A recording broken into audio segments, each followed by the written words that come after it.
Hey, Wid, are you ready? No way. I guess I am, John. Hey, I'm the Legendary Wid, and I'm here doing archaeology on myself. And I'm here in my storage space, and I'm going through some of my treasures. I've been collecting this stuff for years, and now I'm going through it.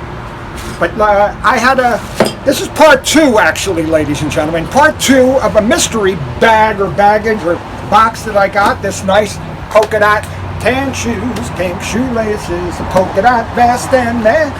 But this is a mystery box. I do not know what's in here, folks. I just shoved it in here and put it. It's paper goods, I know.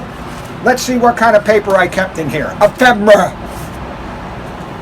Here's the American Heritage magazines, which I always love, because a lot of times it's revisionist history. It's stuff that you didn't learn in school. It's sometimes really behind the lines. So American Heritage, if you have them, then see them. Okay. Here I kept this once upon a stairs. Sometimes I rip things out just because I like the illustration. Look at that little mouse with the little mice, okay? And they're having their dinner. Apollo 12, wow. I guess this is the one, on the moon. This is December 1969. So that must have been because the first guys in the moon were July 1969. And so Apollo 12 comes after Apollo 11, John, okay? So you might think 12 comes before 11, but it doesn't. Oh, I'm sorry. That's my life, folks. Let's see. Here's everybody at a black and white party. I don't know, there's no movie stars in there, but they're all from Central Casting right there. I love Life magazines, like I said before. I'll have to go through this one and see if there's anything that I kept it for, specifically. It's probably just for the guys on the cover on the moon. They were going to open up a restaurant there, but no atmosphere. No, I'm sorry. This is Stanley Kubrick. Okay, that's what they try to say was on the moon, actually. Let's see what else is in my mystery box here. Minimum wage comic. Okay, picked that up someplace. Nobody else wanted it. Here's a hipster with a bellyache. Okay, going into a pharmacy. Look at that poor guy. Here's a graphic novel, I guess. I mean, the movie was better. The British Beat. Okay? The British Beat. Ferry cross the Mersey. And this would have all the Lulu and the Lovers, okay, with the L-U up front. Lulu and the Lovers, the Trogs, okay, Unicorn, the Mike Cop, the Easy Beats.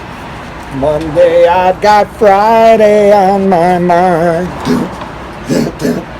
One of the AC/DC was related to that. That's their dad. Okay. Older brother. Who? That's their older brother. That's their older brother, the guy who was in the Easy Beats with the great song Friday on My Mind, ahead of its time. From Australia, I think they were. Kurt Russell. Here's Kurt Russell. Okay, from Disney to Escape from New York. The Aquarian, once again, the Aquarian Weekly. Okay, from 1981. All right?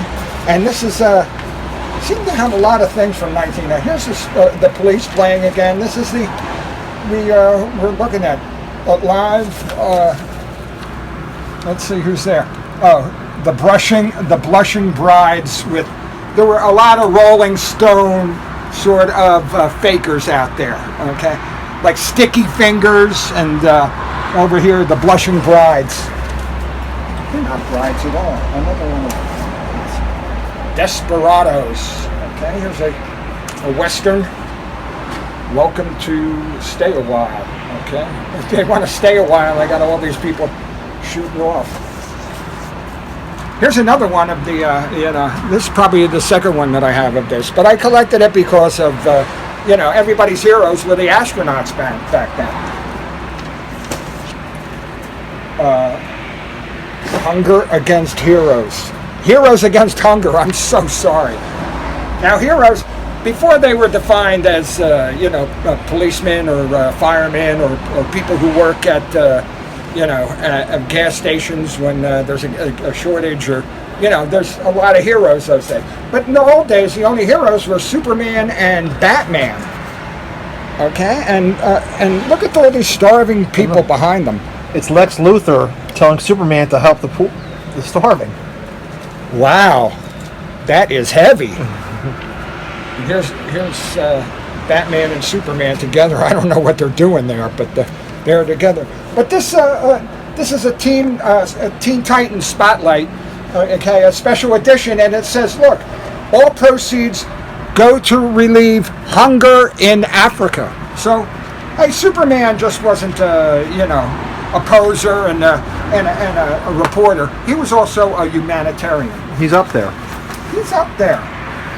And I guess they made a comic book out of Jay and Silent Bob.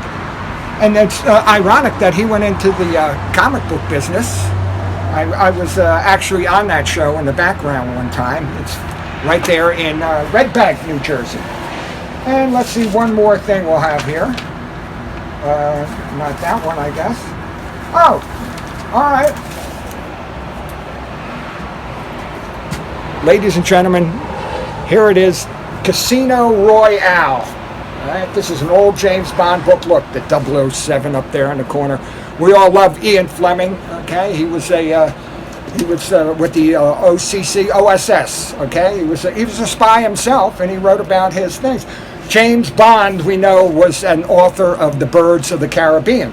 But what I love so much about this is not only that Ian Fleming and Casino Royale. I mean, it's it's one of the first ones that were out there. 60 cents for the excitement, but it says now an exciting new motion picture. Well, and if they only knew that it was a piece of crap, the first Casino Royale. Beautiful soundtrack, okay, by Herb Alpert, but and Woody Allen in it, and Orson Welles, and it was kind of weird at the time. It was more of a spoof than actual Bond. So I'm going to unbond you guys right now and say thank you for looking at our mystery box here today.